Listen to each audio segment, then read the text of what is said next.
All right, welcome to officially class number 5. As I mentioned before, we had a couple of bonus classes, but these are our, this is the 5th official class in textbook arbitrage. So today I've got some really cool stuff to show you. I'm going to show you how to leverage your books for extra profits. Before I do that, got a few housekeeping things to take care of.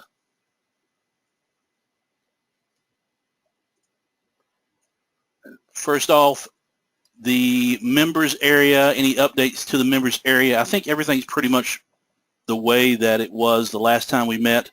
I did add a replay to Tracy's class that she did last week. Just pulling this in here. So you'll find Tracy's class right here, After Christmas Sales with Tracy Smith.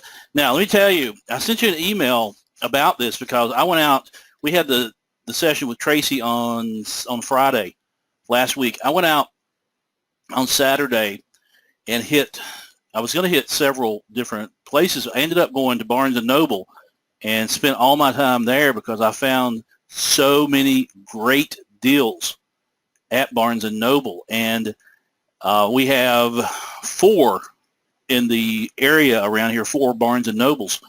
And so I ended up hitting every single one. And I found approximately, I'm going to say about $2,000 in retail books that I bought for around $400. Actually paid $400 and got books that I should be able to make around $2,000. I haven't actually done the numbers on them yet, but I was getting deals of mostly 75% off the retail price. And then some of the books were books that Amazon has run out of inventory on, and so the price is going up on Amazon. So they're actually commanding higher prices than what the retail price is. And I sent an email out about, go to Barnes & Noble if you've got one. And a couple of people emailed me back and said, hey, I'm scanning these books, and some of them are not showing up on Amazon. Well, what's happening there is that sometimes Barnes & Noble has, Barnes & Noble is such a big retailer that the publishers will sometimes come out with special Barnes & Noble's editions. And so those have different ISBN numbers than the regular edition. And so if you list them, you have to create that new listing on Amazon. So the benefit to that is that you create it, you're going to be the only seller for that particular listing until someone else finds it and lists under you. But the drawback to that is that it's not going to have as many people looking for it because people, if they're entering in the ISBN, they're not going to find it. And you can't list that item under the regular ISBN. That's against Amazon's rules. So don't do that. Also had some people say, like Edie and Frank said, I only saw 50% off. I think you weren't looking deep enough. There were some books that did not actually say they were, I think the red dot ones. But if you looked at them and looked at the back of them, you can see that the price on the back was $49 and they were selling for like $12. I found several like that. But the big discounts were the ones that had the red dot. And on a lot of those, they were already discounted 50%. And then they went ahead and added the red dot, which made them 50% more. So I ended up going to all 4 different Barnes & Nobles. As soon as I found the books that were the best, the best deals, I looked for those books at every Barnes & Noble. But each Barnes & Noble I went into, I found some unique items as well that were not at the other ones. You think you misunderstood their system, and when I first started with Barnes & Noble, when I first found a couple of items, I wasn't sure what the price really was because it wasn't clear. And so I went to a clerk and I said, hey, can you tell me how much this is? And I said, is it actually 50% off of the marked price, or is it 50% off of the regular price? And she scanned it, and it was 50% off of the marked discounted price. So once I found that, I started going through everything that had a red dot, and there were literally probably 100 different items in each store with the red dot. And there's probably still some good deals out there. I know at a certain point, I got to where if I was only making $20 on a book that cost me like $15, then I was just leaving it because the other ones were so good. Are we getting several people in here saying they found books with red dots and got all of them? Okay, great. Great. I'm glad that some people were able to take advantage of that. But that's just one little opportunity that you can take advantage of. Just, keep your eyes open for stuff.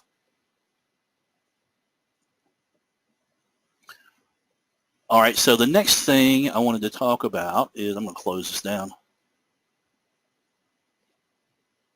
Software update. All right, so I think when I originally announced this class, I said we'd have the software ready around the middle of January. And the bad news is my programmer has had the flu for the last week and has been in bed, unable to work. But the good news is we had already gotten ahead of the game, and so we still should be on target to release the middle of January, which is actually around next week. So we're hoping to have something for you by next Friday, which would be the 13th. So that's a little bit ahead of schedule, but should have something for you by next Friday. And if people are asking, what's the software going to do? Well, one of the main features of it is you'll be able to select a category and subcategory of books, and right now it's only for textbooks, but we plan to expand it out, as we continue to develop it throughout the year. And you get it all year for the first year for free, so you'll get any additional features. But you'll select a category, subcategory, and then it will filter out and give you a subset of books that have the best potential for being a good arbitrage opportunity. Okay, so you'll see it hopefully next week and learn a little bit more about it. Next thing I want to cover is the prep service for international. So we've got several people taking advantage of this, and that's awesome. Had a couple of hundred books sent in to the prep service already, and let me tell you a little bit about what we're doing with your books when they're sent in. We actually look at each book 3 times to make sure that it meets the criteria that you have entered in that prep form. We want to make sure, number one, we want to make sure that book is the same book that you thought it was when you ordered it. If the numbers don't match, then it's not the same book, and then we do a little bit of investigation. Usually it's because the book is an international edition, which you can't sell, or it's a instructor or teacher edition, which you also can't sell. So we let you know about that. When that happens, then you need to contact the person, the seller that you bought it from, and immediately demand a refund. They sent you a book that they're not legally, or legally according to Amazon, allowed to sell on the U.S. In the U.S. marketplace. So they're breaking the rules, and they need to refund your money, and if they want the book back, they need to send you a postage paid label. And I would tell them that you are in the driver's seat because you are a customer of Amazon when you bought that book. They don't need to know that you're a reseller. That's none of their business. You're not doing anything wrong. If you get a book that's, especially if it's international edition or a teacher's edition, you need, and we will let you know if you're international, but even if you're not international, you need to know this. You need to immediately message the seller, and you can find that seller. Just go to your orders, and in the orders, you'll see a little drop down, a little menu where you can send a message to that seller. You say, hey, this book is international, or this book is teacher's edition, and in case you didn't know that, you're not allowed to sell that on Amazon. So I'm requesting a full refund immediately. If you'd like the book sent back to you, then please send me a postage paid label and I will be glad to ship it back to you. And then I would say something like, I will hold off for a couple of days in asking Amazon for an A to Z refund, because they do not want you to file an A to Z refund. That's a big no-no. And if you do that because they're not doing what they should be doing, then Amazon is going to ding them heavily. No seller wants the A to Z claim on them. And I'll have some more information about this for you on Sunday. I don't want to get too far into that here. I want to get into the good stuff. I'll cover that this coming Sunday in a little more detail. Okay, the prep service for international also. Please use the prep form. Don't send me spreadsheets. Don't send me an email with your books. That's not going to work, because we have this system set up and we have other people involved in this system, and they have stuff they have to do. So it needs to be done through the prep form. We've made it as simple as we possibly can. The prep form, if you don't have the link, it's right here.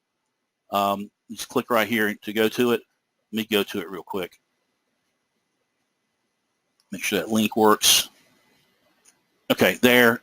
Very, very simple. It's enter your name, your email address, the ISBNs, the title of the book. The ISBN should be the 10-digit one, if possible. If not, then enter the 13-digit. The book conditions. If you have the same book coming from different vendors or the same book coming from the same merchant, whatever, just include all your condition notes with a comma between them of what you're expecting to get, like that. How many copies of this book are you expecting? How many vendors are you expecting it from, or merchants? And then the date expected to be delivered. For multiple books, you can put the other dates in the notes field, okay? And the status, that's for us, so just leave that blank. Very simple to fill that form out, so please, please use it. All right, now, also for international sellers, we have figured out, and we've experimented with some of the international sellers, that we can actually do a lot more for you. We can monitor and manage all of your shipments for you. If you set us up as a user on your Amazon account, we can provide you with a faster service, because we don't have to email back and forth about the shipping labels and things like that. We can manage your shipping labels for you. We can manage your shipments for you, and we can monitor them for issues. So when things come up, we will know about it and be able to handle it. The drawbacks to doing this are, the biggest drawback, or the only drawback really, is you must be an Amazon professional seller. So you can't do that. You can't set us up as a user if you are just a personal seller. So you've got to have the Amazon account where you're paying $39.99 a month. But you can get that as a trial, and your first month's free. So you might want to go ahead and do that. So if you'd like to get set up, if you're international and you want to get set up so we can provide all these other services for you, and we don't charge you anything extra for these, because it makes it easier on us as well. Okay, and so we can set that up for you. We've got right now, I think, 5 international users on that. Okay, so now let's talk about leveraging your books for extra profit.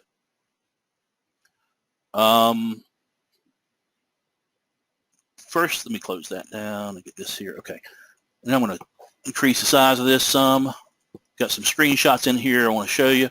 Okay, first off, first way is to use FBA export. And I just found out about this myself. I think it may be a new thing with Amazon, but it is really, really awesome.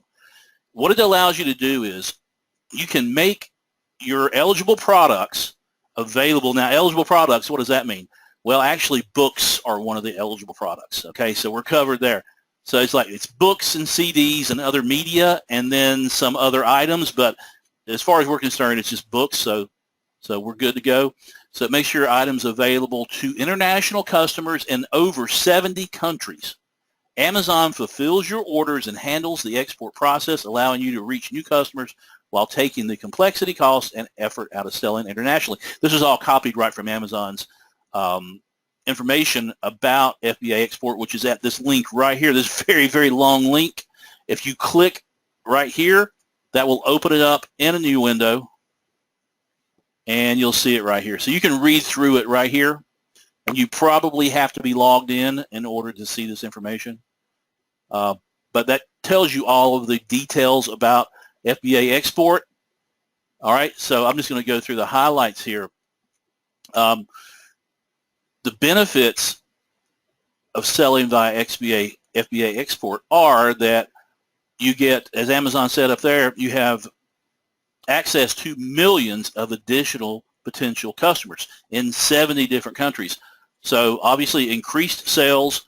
Amazon deals with everything just like regular FBA. There's nothing extra you have to do. You can get started literally in 2 minutes. In fact, I'm going to walk you through the process right now, and you should do it as I'm walking you through it so you can get it done. There's no additional fees for FBA export. It's all included with all the other fees that Amazon charges you. And it's a one-time sign-up for 70 countries. Okay, the drawbacks to selling via FBA export. Here are the drawbacks. None. I couldn't think of a single one. So everyone needs to do this. As long as you've got an Amazon US account, and so if you're international, you should have an Amazon US account because that's what you should have set up. All right.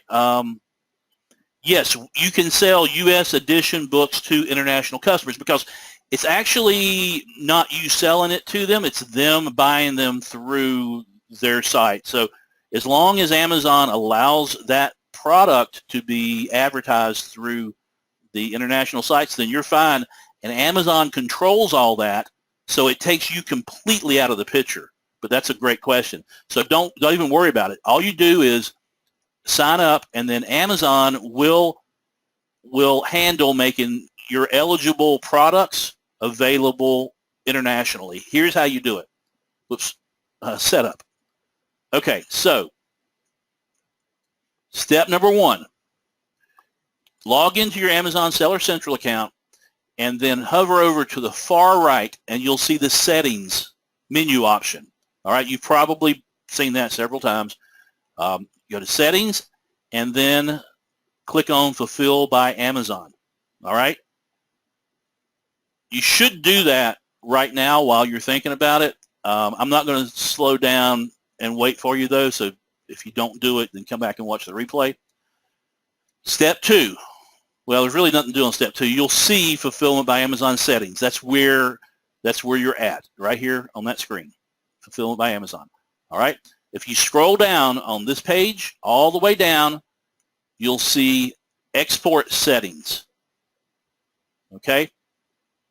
So on Export Settings, you'll see an Edit button over here on the right-hand side. Just click on the Edit button, and then you'll see this. All right, and currently it's for your account, it's probably disabled. All you need to do is click on FBA export right here, and that will enable it for you. And then you need to click the edit button here and sign your name.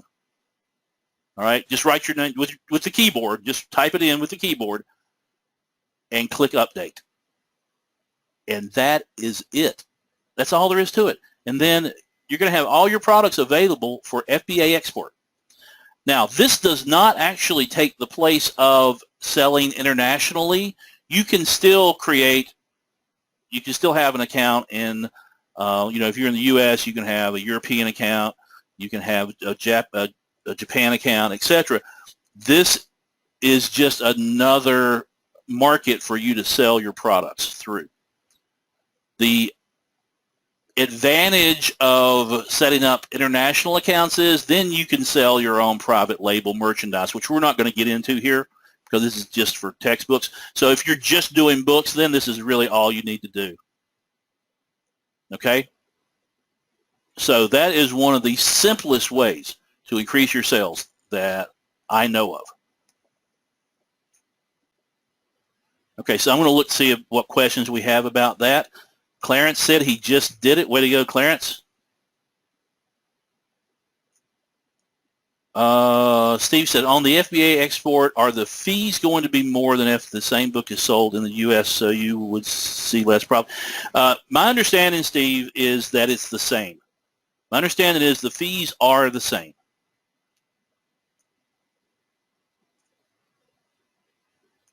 Done. I got lots of people chiming in and say they've done it, they've done it, they've done it.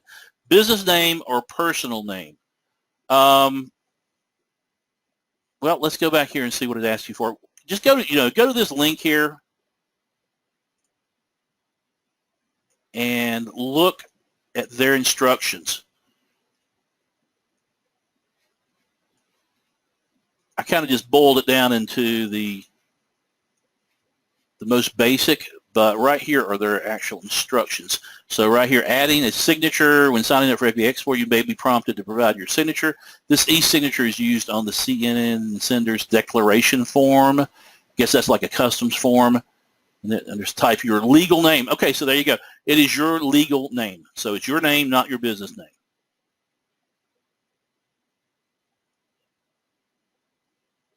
Okay? And that's really more of a technicality because, if you ship something international, there's always you have to use a customs form. And so I imagine that signature is what appears on the customs form. How do you price the book for international selling, exchange rates, etc.? You price it exactly the same. You don't actually price it differently for international. The price that you have for domestic or U.S. is going to be the same as it is for international. Okay?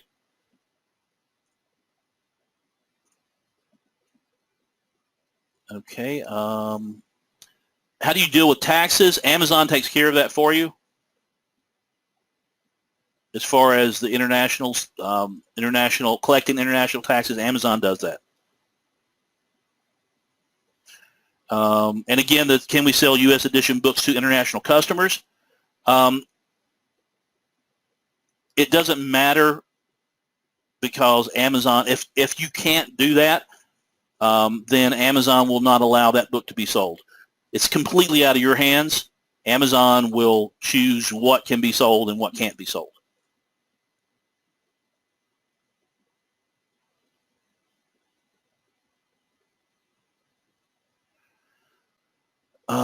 James, I noticed you sent books to Amazon under your own name. How to make sure to not have your name appear next to the book you are selling under seller info?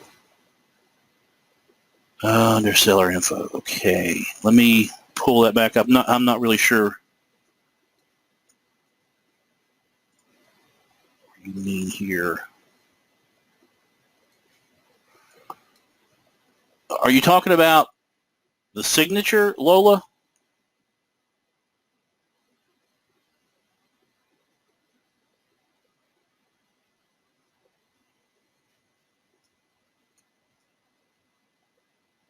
Because that's just for Amazon's forms. I wouldn't worry about that.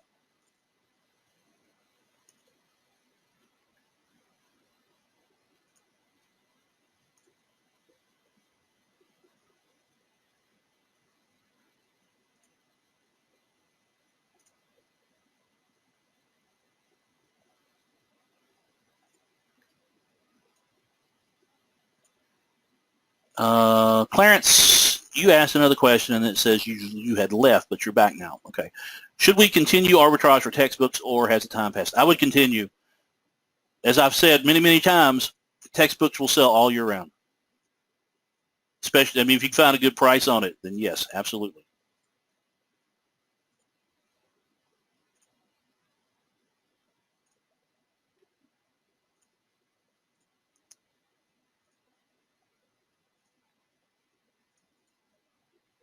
Sorry, I'm just going through here, see if I've missed any questions. I want to cover all the questions for this before I go on.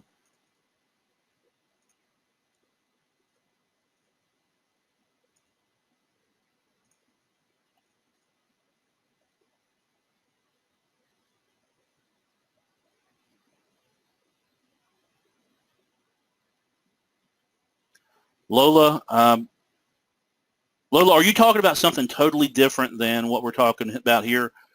Because I'm not really following your question.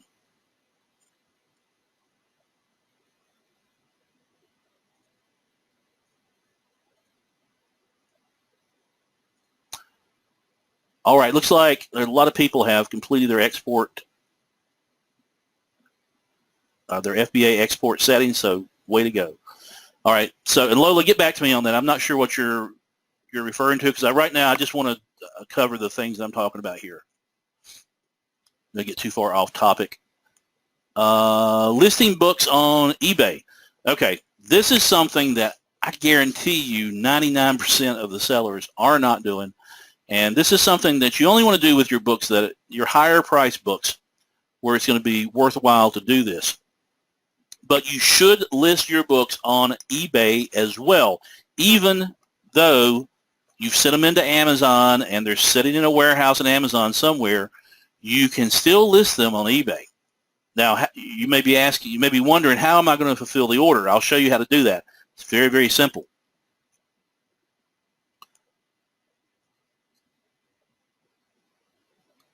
Let me show you first a listing demo on eBay in case you've never listed anything on eBay before. All right, so here is eBay, and you'll need to sign up for an account. So I'm not going to go through how to sign up for an account. Just go to eBay, sign up for an account, and then once you're signed up, then you can start selling. So the way you sell, at the top of every page on Amazon, you'll see this little menu right here, and you'll see a sell link. So just click on sell. And let's just say we're selling, well, let's just do this book here. This is actually a book that someone sent me in and asked me a question about, and I pulled it up. I just happened to have it pulled up on eBay because I was doing some research on it.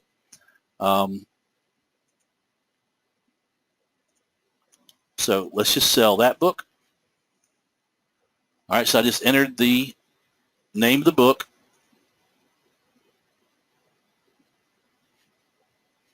I'm sorry, I did it wrong. I clicked the wrong thing. Click sell. I'm getting ahead of myself. All right, so right here is where you enter the name of the book.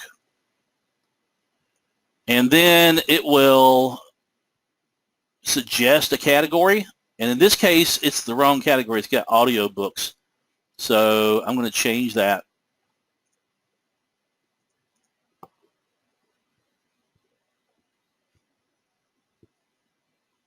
I don't know why it selected audiobooks. That's strange. So I'm going to change it here, and I'm just going to select books. And I can select, it's a nonfiction, so there we go. Change it to nonfiction. Category on eBay is not really a big deal because people tend to search with keywords anyway. All right, but we'll just put it in nonfiction. The condition, whatever it is, so if it's new or like new, the condition is very similar to Amazon. Okay, and then continue. And now we want to get some more information about this book. So what we're going to do is we'll just go to our Amazon listing or the Amazon listing for that book, and we'll just look it up. All right, there it is. And we have the listing right here. We can just actually take this, and we're just going to put this into our listing right here, just like that. Add photos. So with the photos, what you can do is you can just go here, take the Amazon photo, whoops,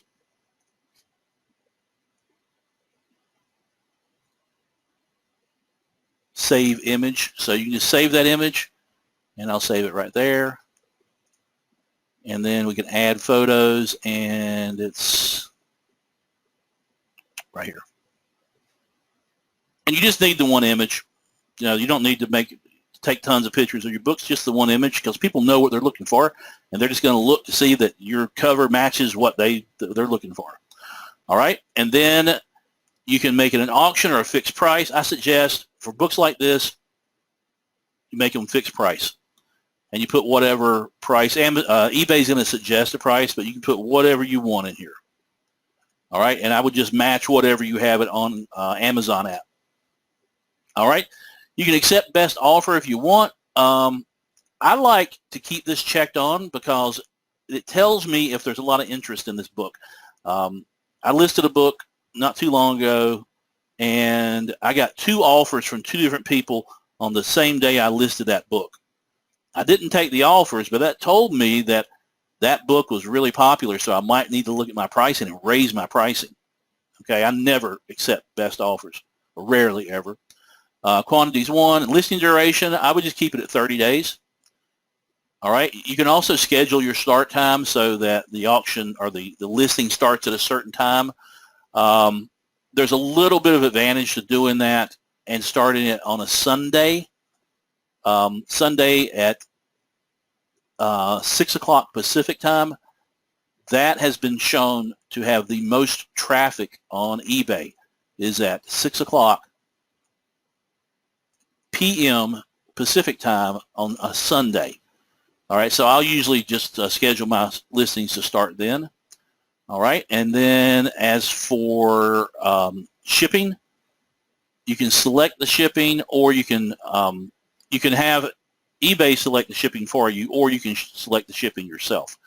I usually just let eBay do it, or with books, I will just offer free shipping because these are normally books that I'm going to sell for a high price, and so I'll just go ahead and pay for the shipping for them. International for eBay, I don't want to fool with it because it's kind of a pain. With Amazon, it's easy because they deal with it, but I don't want to have to deal with international, so I check the box that says no international shipping, and all the other information is my my email address and my zip code. My handling time, I do everything the same business day. You can choose up to 3 business days. Returns, I always say no returns accepted. And that's it. And you can automatically relist 2 times if it doesn't sell. So I always just check that and then just click on list it. And that's it. It's very simple to list. Now, what happens though, since you have this book listed on Amazon, if somebody orders it from eBay, how do you get that book to them? Well, it's very simple. Amazon actually has a way for you to do that. Now, the thing that you should not do is you should not order the book yourself. Amazon won't even let you do that because they'll recognize you as the seller, and don't try to fake them out by using a different buyer account. You don't need to do that. All you need to do is, let me go back to my PowerPoint or my mind map. All you need to do is this. Go to Amazon, go to your inventory page, and click on Create Fulfillment Order.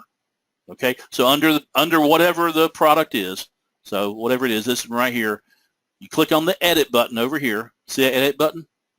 You've got an Edit button for every single product in your inventory. So click the Edit button and then choose Create Fulfillment Order. Okay?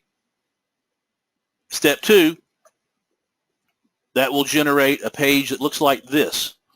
And you'll see your book down here. You'll see the quantity that you have. And then right here, you fill out the information for the person who bought your book through eBay. Okay, you put their name and address here. And then Amazon will ship that book to your eBay customer for you. Okay, isn't that cool? So now you can have your books listed on Amazon and eBay. Any questions about that? It's really a very simple process.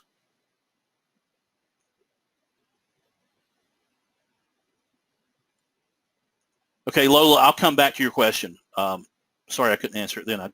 My mind was not in the right place to answer it for some reason. All right. Is that the Amazon warehouse zip code you listed on eBay?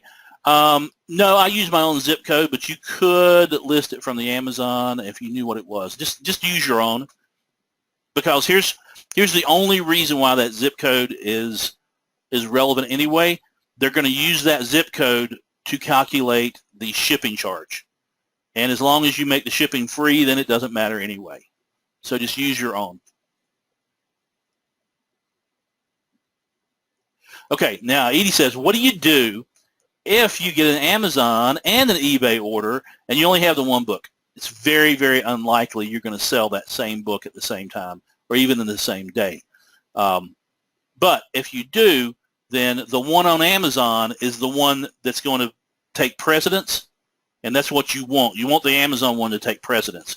If, for some reason, you sell the book on Amazon and it's not available on eBay and somebody on eBay buys it, you just message the seller and say, hey, so sorry, this book was not available and we can't ship it. That's all you have to do. I, in fact, just had that happen to me as a buyer on eBay. I purchased 3 books from one seller, and they emailed me back and said, hey, sorry, this one book is no longer available. Do you want to choose something else or do you want a refund? All right, so that's going to happen, but I always err on the side of Amazon. I always want to protect that Amazon account. eBay is much more lenient about stuff like that, okay? Is it cheaper to sell on eBay? The fees are about comparable. eBay is not going to have the fulfillment by Amazon fees, or the fulfillment fees.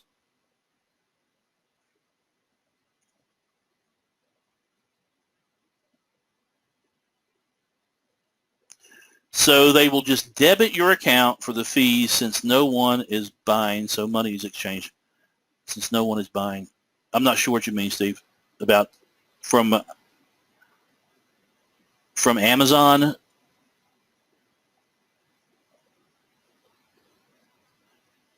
Yeah, I'm not sure what you mean by that. What was the eBay location field? Okay, I'm not sure where you're referring to that. It must have been prior screen or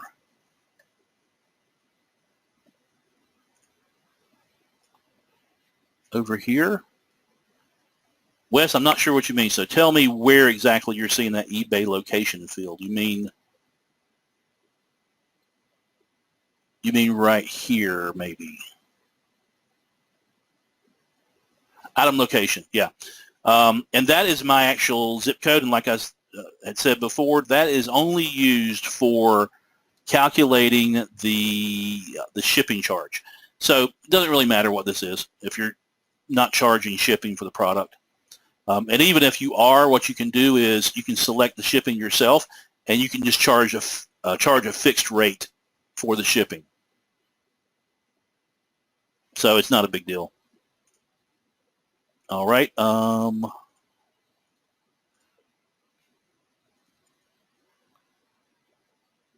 right. I think that covers all the questions for that.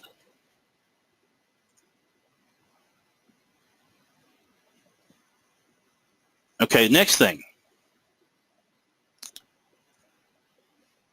And this is something else that hardly anyone does, but I do it, and I suggest you do it as well. And this is listing used books as new. Now, wait a minute. Isn't that against Amazon's terms of service? No. And I'll tell you why. Look, first off, here's the fallacy. The fallacy is a used book cannot be in new condition. Almost sounds like an oxymoron, doesn't it? You can't have a used book that's also a new book, can you? Well, I think you can. Here's the thing. Books that appear to be in new condition are new, even if they were purchased from a thrift store or an FBM seller. When I purchase books through arbitrage, through FBM sellers, I would estimate that about 5% of the books that I receive that I have ordered as used books, so they're listed as used acceptable, used very good, usually not used acceptable, but used good, used very good, or used like new. About 5% of the time, that book will come in and it looks brand new. Now, why is that? Well, what happens in most cases is it's because, well, two things. The seller may be extremely strict in their grading process. It's possible that they have got employees and they have told the employees, you know, this is what a used book is and this is what a new is, and they're being extremely strict on that grading. Or it could be that they only sell used books and they don't want to have to create unique descriptions for every book that they list. And so they have a boilerplate listing, and they always list every book as good condition. I see that quite a bit. They always just list everything as good condition, and it says it may contain marks, it may contain highlighting, book is in good condition. But when in actuality, the book, it looks brand new. In fact, I've gotten books before where when you open the cover, you can feel, you know how when you get a new book and you open the cover, especially a hardcover, it's kind of tight. You can feel it kind of resisting being open. You know what I mean? I've gotten books that are just like that, where you immediately say, hey, this is a brand new book. All right, so that's what I'm talking about. Now, the thing is, new books will usually bring a much higher profit or much higher price, especially with textbooks. Now, that's not always the case. I've seen books, and I can bring up examples now where used books have a higher price than a new book. But most of the time, new books command a much higher price and much more profit. And so if you get a book, especially if you're buying a book through Amazon FBM, Fulfilled by Merchant, and you get that book in and it looks like it's in new condition, list it as new. You just got a bonus. You just got a book that would sell for $30 used, but will sell for $75 new. Take advantage of that. A book does not have to be in perfect condition to be listed as new. New does not mean perfect. If we were selling comic books, then yeah, there's certain distinctions like that. There's, you know, the comic book collectors, they want their comic books to be in pristine, they call it pristine condition. That's not what we're doing here. Books don't have that pristine condition. There's a lot of subjectivity about condition, about new condition. New books, here's the things that you need to look for before calling a book a new book. Okay, so here are the things that a book should not have. And I got these right out of Amazon, right out of Amazon's guidelines. Tears on the dust jacket. So any tear at all in the dust jacket, it's no longer a new book, okay? It's used. Creases in the dust jacket. So, you know, the dust jacket has been, part of it's been folded a little bit. That's not new. And of course, missing dust jacket, not a new book. Torn or missing pages, then you can't say it's new. If there's any writing in it at all, even if it's just the prior owner had put their initials on the cover, inside cover page, that's still not new. Any highlighting, it's not new. Remainder marks. Okay, remainder marks, and I know that you probably don't know what these are, so I took a picture of one right here. And this is a book that would normally have been a new book. We could have listed this as new, except it had this remainder mark right here. Now, a new book could also have a little bit of shelfware. I mean, see this right here? This actually, you can't even see this except through a photograph that's blown up like this one. It's just a little bit of shelfware there where it's sitting on the shelf, and you can see that. That could happen at a bookstore as well. But what kept this book from being a new book was that remainder mark right there. And a remainder is a book that the bookstore or someone has sent it back to the publisher because they couldn't sell them, they had too many or whatever, and they put a remainder mark on them like that and send them back. All right, Amazon says you cannot sell those as new. It cannot have any missing supplementary materials. So when you're selling used books on Amazon, Amazon actually tells the buyer, hey, this is a used book and it might not have this, the supplementary material such as CDs, charts, maps, etc. But if you're selling, and that's fine, if you're selling a used book, you don't have to have all those things, which is great. But if you're selling it new and it included those things, then it needs to have them. Okay, so all these things you need to look for before listing it as new. New books should be in the same condition you would expect to see in a bookstore such as Barnes & Noble. So a new book, if you buy that book from Barnes & Noble, that's the condition that you would expect that book to be in order to list it as new. Okay? All right, so questions on that?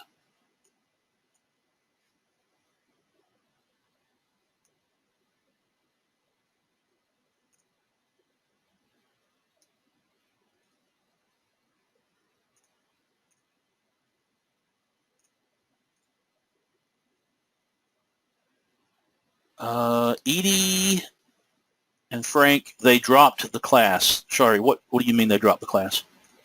If there is shrink wrap, shouldn't we remove to check the actual condition? Yes, absolutely. The only time that I would not remove shrink wrap would be if you bought the book in brand new condition and they're representing the book as brand new, then I would not remove the shrink wrap, but I would inspect it very carefully, and we do when we're prepping books. We inspect those very carefully to make sure that they appear to be in new condition, or they are in new condition.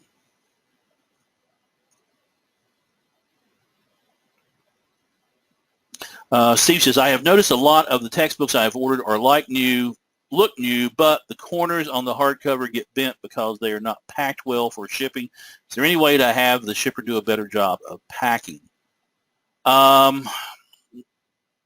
Not really, other than just if you can leave a note to them to ask them to pack them better. You know, take a look closely at those corners. Are they, how bent are they? Would a reasonable person expect to see that book like at a Barnes & Noble in that same condition? I think that's a very, very close one. And I will tell you that people buying textbooks, they're not that particular about that condition.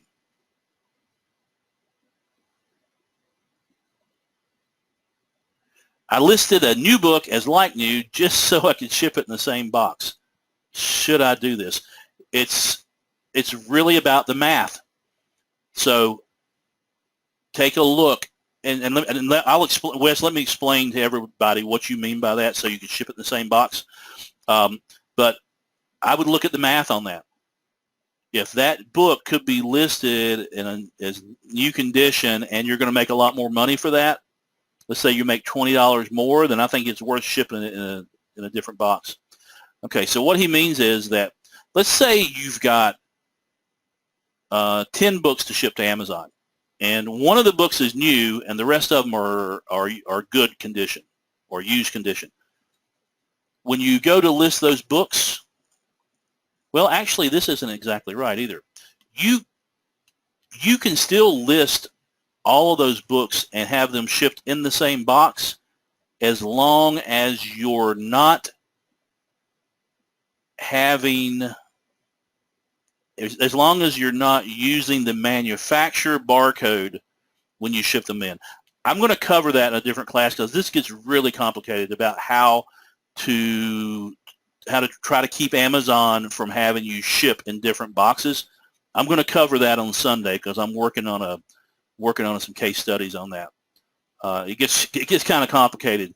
Like for instance, if you have books that you want Amazon to label, but there's one book that you're going to have to label yourself for some reason. You can't.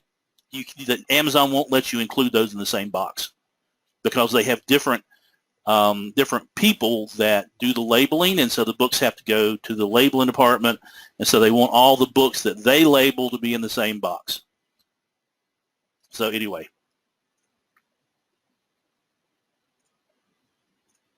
What about labels? Are they to be removed all the time? Yeah, here's the thing with labels. This is what we do in the Prep Center. If a book comes in and it's in new condition, then any labels, we remove all labels on that book. And the only label that there really should be on that book would be the seller's, the prior seller's label that covers the barcode on the book. Most of the time with new books, we're getting them in shrink wrap, or either that or they don't have a label on them at all. If they're used books, then we only remove the labels that cover up the UPC code, because that UPC code needs to be able to be seen by Amazon when they get the book in. So we'll remove any labels that hides that. We'll take off any labels that have any other barcode so that it doesn't confuse Amazon when they go to scan the book, so you don't want to have multiple barcodes. And then anything else, if it's just a label that says used, then we'll leave it on because it's a used book. And a lot of them will have that. A lot of them will just have a label that says used.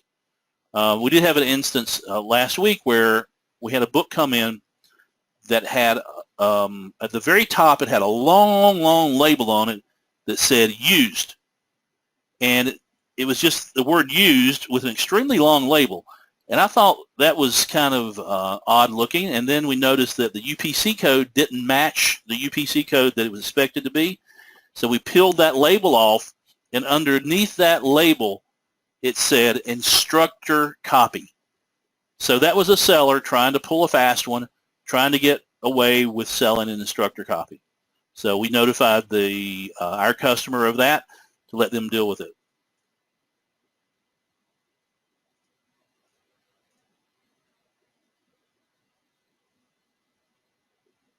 Okay, Linda says, James, I'm still stuck in the eBay part. That's fine. We can figure that out.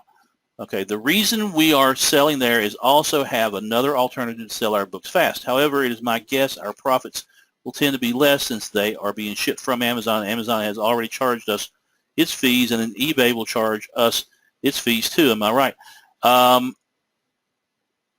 No. No, the fees get assessed when the book is sold. And so one of the biggest fees that you're paying Amazon is the referral fee. If you look at Amazon's FBA calculator, you'll see all the fees there. But the referral fee you definitely will not be paying again.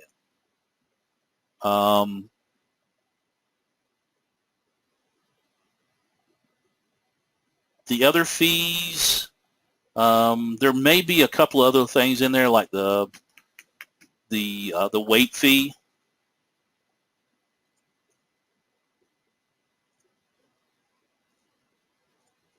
But I would really have to check deeper in that and see. In fact, what I'll do is I'll pull up books that I've done that recently where I've sent them, I've got them from Amazon's warehouse and I've done a fulfillment order and sent them somewhere else. I'll look at those and compare them and then figure out the differences, and I'll report back on Sunday and let you know. In one of my shipments, one textbook required polybagging. There were other books in the shipment that were the same size and weight, just different titles. Any idea why they required that one book? No, that's very, very strange. I cannot ever recall Amazon having me polybag a book. And can you show me, like, can you send me a screenshot showing me where they ask you to polybag that? I mean, I know they have when you're preparing your shipment, there's a prep area, but there's a prep tab, but that prep tab usually doesn't even have anything if it's books. I mean, I've seen it show up for things like toys you know, stuff like that. But I've never seen it show up for books. So let me, if you can give me some more information like on that, I'd like to see it. We also had 3 instances this week where, and again, this is in the shipping, trying to ship everything in the same box. We had 3 different instances where people were sending in the exact same book in the exact same condition. They had, like, say, 2 or 3 copies of this same book, and they were sending in other items as well, other books as well, but Amazon made them create 2 shipments, and one of those books was in a separate shipment going to the exact same warehouse. And I kind of have a feeling that that has got to be some bug in Amazon's system, because I can't think of any reason why they would have you pull that book out and put it in a separate box just to ship it to the same exact warehouse. And they were all the same condition, and they were all being labeled by Amazon. Doesn't make a whole lot of sense. If that happens, then what I'd suggest you do is just delete that one shipment to that one warehouse and just hold that book and wait for the next shipment and put it in with the next shipment.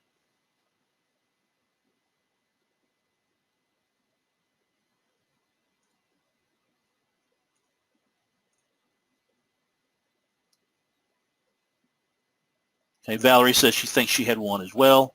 Yeah, just get me a screenshot of where it's asking for that. I'd love to see it, because I cannot recall ever seeing that for a book.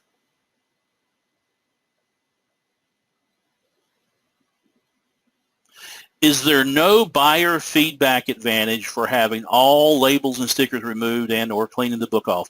No, not really, because someone who's buying a used book, they just don't care. They know it's going to be in used condition. It's not that big of a deal for them.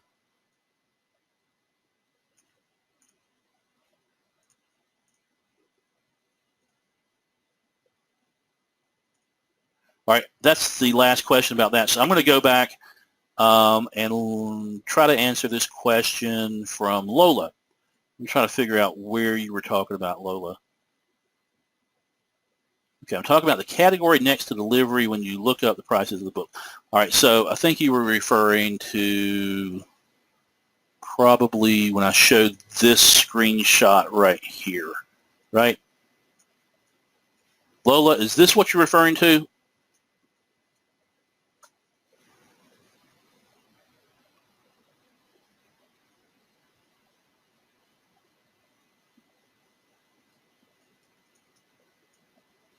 Whoops, that's not it either.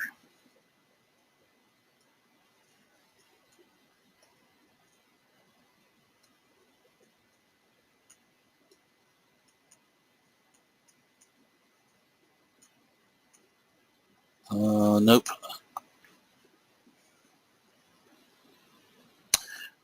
Okay, can you tell me a little more detail where exactly you see that?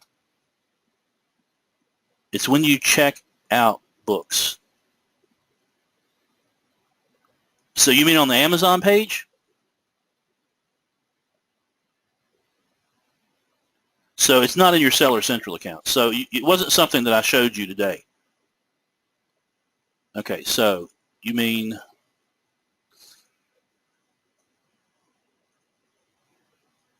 let's pull up a page here.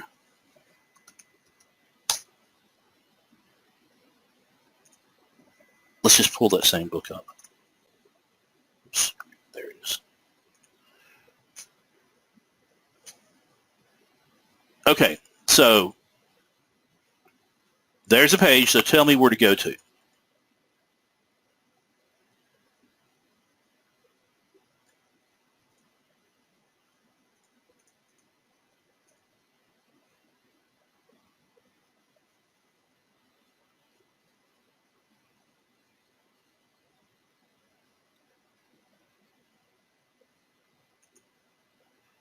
So right here, under, okay, deliveries right there, okay?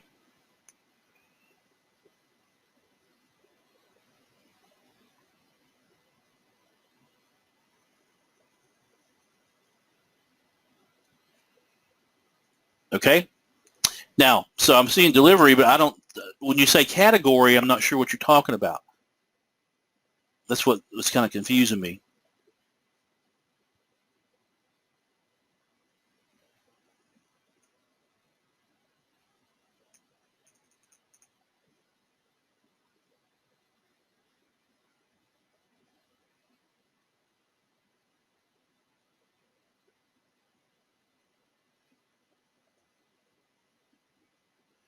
Okay, so you're talking about this name right here, I guess, right? That name is your Seller Central store name. And that is,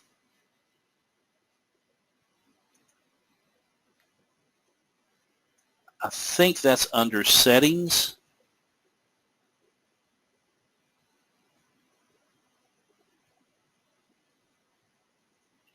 It's been a long time since I looked at that. Yeah, it's under settings and account info.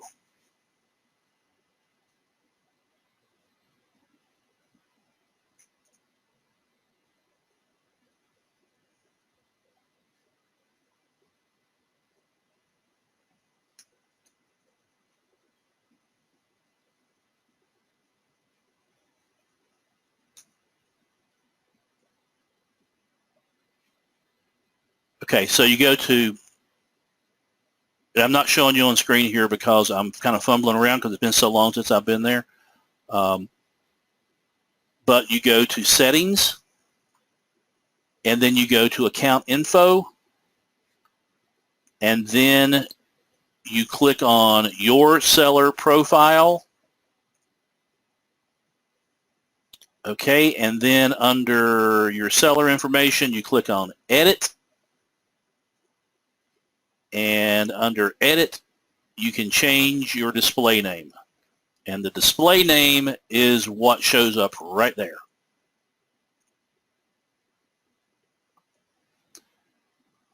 So the name that's there now is probably just what you entered when you first set it up.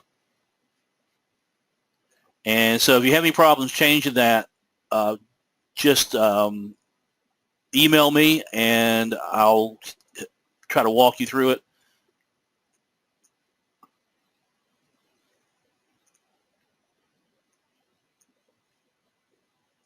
Can it be any name? Yep, you can make it anything you want as long as it's not profane or anything like that.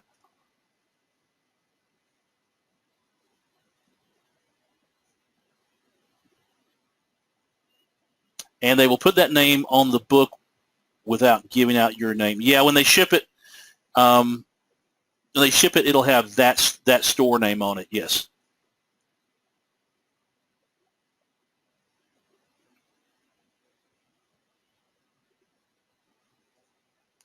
Yes, Steve. Make sure the next time that happens with that polybag issue, and that could be something that's just new that's cropping up, then let me know so I can kind of investigate a little more. And Lola, yeah, just go ahead and change that. If you have any issues changing it, let me know, and I can help you with it. Would you lose your rankings if you change your name? No, you don't. No, I changed mine. It's probably been 18 months ago, but it didn't affect any of my rankings.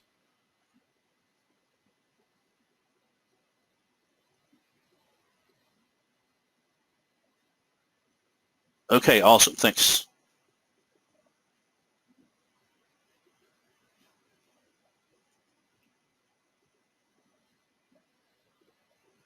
Okay, so that's pretty much all I have for today. We'll have another session on Sunday, and I'm going to cover some of these little nagging issues that that we need to get figured out. The things with the multi-shipment issues and things like that we're going to be covering on Sunday.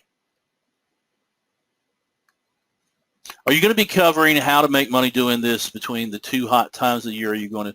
Yeah, we're going to be covering that too.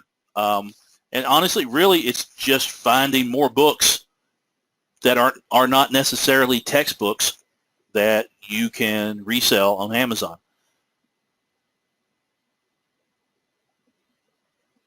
Okay, so I will talk to you on Sunday. Thanks a lot, and have a great weekend. I hope you don't get snowed in. We're expecting, I think this the last time I heard, they're expecting 5 or 6 inches tonight. And then hopefully it'll be gone by noon tomorrow. But we'll see. So have a great weekend and be safe. Bye.